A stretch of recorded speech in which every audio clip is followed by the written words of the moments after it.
নমস্কার, আমি সুমন্ত। আমার ইউটিউব চ্যানেল শুরু করি গল্পে আপনাদের সবাইকে স্বাগত জানাই। আজকে শোনাবো এক ক্ষণজন্মা শিল্পীর গল্প। এই কথাটা বলেছিলেন সৌমিত্র চট্টোপাধ্যায় তাঁর সম্পর্কে, আর সত্যজিৎ রায় বলেছিলেন যে তিনি একেবারে সমান সারিতে, একই সারিতে বসতে পারেন হলিউড তারকাদের সঙ্গে। তার নাম তুলসী চক্রবর্তী। শুরু করি গল্প। জ্যাঠামশায়ের হাতে একটা রামগাঁটটা খেয়ে ঠিক করলেন আর নয়, এবার পালাতে হবে। কোথায় পালাবেন? তুলসী চক্রবর্তী খুঁজে পেতে দেখলেন বর্মা মুলুকে যাচ্ছে বোসের সার্কাসের দল। দলটা পরিচিত ছিল বোসেস সার্কাস বলেই। বাঘ, সিংহ, হাতি, ঘোড়া, লোক লস্কর নিয়ে জাহাজ ভেসে পড়ল বর্মা মুলুকের দিকে। বড়জোর মাস 6 ছিলেন এই বোসের সার্কাস দলে। তারপর আবার সেখান থেকে পালালেন, কারণ তখন তার গায়ে নাকি বাঘ সিংহের গন্ধ হয়ে গিয়েছিল। ভাবলেন কদিন বাদে হয়তো তার আচার আচরণও জন্তু জানোয়ারের মতো হয়ে যাবে। কি করতেন সার্কাস দলে? তুলসী চক্রবর্তীর নিজের কথাতেই বলি, ওখানে বাঘ সিংহের খেলা দেখাবার রিংমাস্টার ছাড়া সবাইকে সব কাজ করতে হতো, সেই সঙ্গে সব খেলা শিখে নিতে হতো। যখন যেখানে দরকার পড়বে তখন সেখানে নামতে হবে। আমি তো আর বেশি দিন থাকিনি, তাই সব খেলা শেখাও হয়নি। ট্র্যাপিজের খেলা ছাড়া অন্য ছোটখাটো খেলাগুলো শিখে নিয়েছিলাম। বেশিরভাগ সময় জোকার সাজতাম। তবে সার্কাস দলে গিয়ে আমার একটা উপকারই হয়েছিল। বাঙালি সার্কাস দল হলেও ওই দলে বাঙালি খুব বেশি ছিল না।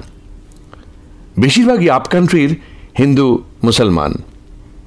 ওদের সঙ্গে কথা বলতে বলতে আমার হিন্দি আর উর্দু ভাষাটা শেখা হয়ে গিয়েছিল। এই ভাষা শিক্ষাটা পরে খুব কাজে লেগেছিল। নিউ থিয়েটার্স থেকে তখন সব ভাষায় ছবি হতো। বিভিন্ন রাজ্য থেকে অভিনেতা অভিনেত্রীরা আসতেন।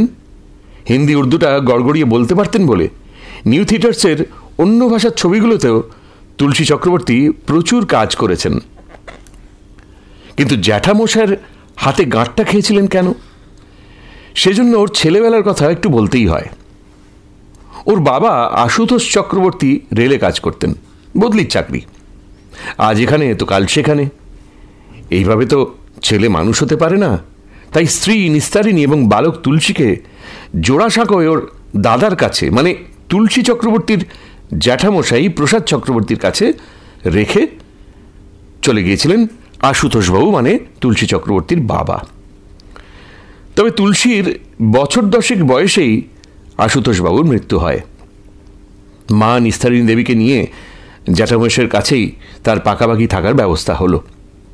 হলে কি হবে, জ্যাঠামশাই ছিলেন আপন ভোলা মানুষ। গান বাজনা অভিনয় এসব নিয়েই থাকতেন। ফলে তুলসীর পড়াশুনো নিয়ে তার খুব একটা মাথা ব্যথা ছিল না। তুলসীরও যে পড়াশোনায় খুব আগ্রহ ছিল তা কিন্তু নয়। প্রসাদবাবু তার অর্কেস্ট্রার ক্লাব, মানে অ্যামেচার থিয়েটারের গ্রুপ নিয়ে ব্যস্ত থাকতেন। এই দলে ভিড়িয়ে নিয়েছিলেন তুলসীকেও। কলকাতায় বনেদি বড়লোকদের বাড়ির পুজো আচ্চা নানা অনুষ্ঠানে গান করতে যেতে হতো এই দল, এবং তাদের নাটকও করতে হতো। শুধু তাই নয়, কলকাতার বাইরেও মোটা টাকার বায়না পেলে চলে যেত। সেই দলেই তুলসী চক্রবর্তীর গান আর অভিনয়ে হাতে খড়ি। অভিনয়টা খুব বেশি না করলেও নানা ধরনের গান গাইতেন। কীর্তন, শ্যামাসঙ্গীত, কবিগান। মাঝে মাঝে তরজা রাসেরও মূল গায়নের দোয়ারকি হয়ে নামতে হতো। একটু বড় হতেই কিশোর তুলসীর মনে হলো, না, আর জ্যাঠামশাইয়ের ঘাড়ে বসে খাওয়া উচিত নয়। তাই নিজের চেষ্টায় চিতপুরের যাত্রাপাড়ায় একটা চাটের দোকানে কাজ করতে ঢুকে পড়লেন। ওই সন্ধেবেলা মাতাল বাবুরা মৌতাত করার সময় যেসব চাট খায়, যেমন কষা মাংস, পাঁঠার ভুঁড়ি চচ্চড়ি, বেশ করে ঝাল দিয়ে কাঁকড়া ভাজা, এইরকম সব খাবার দাবার সেই দোকানে পাওয়া যেত। সেই দোকানে বাসন ধোয়ার কাজে লেগে গেলেন তুলসী চক্রবর্তী।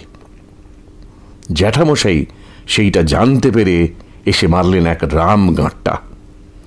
বামুনের ছেলে তুমি, মাতালদের এঁটো প্লেট ধুচ্ছ?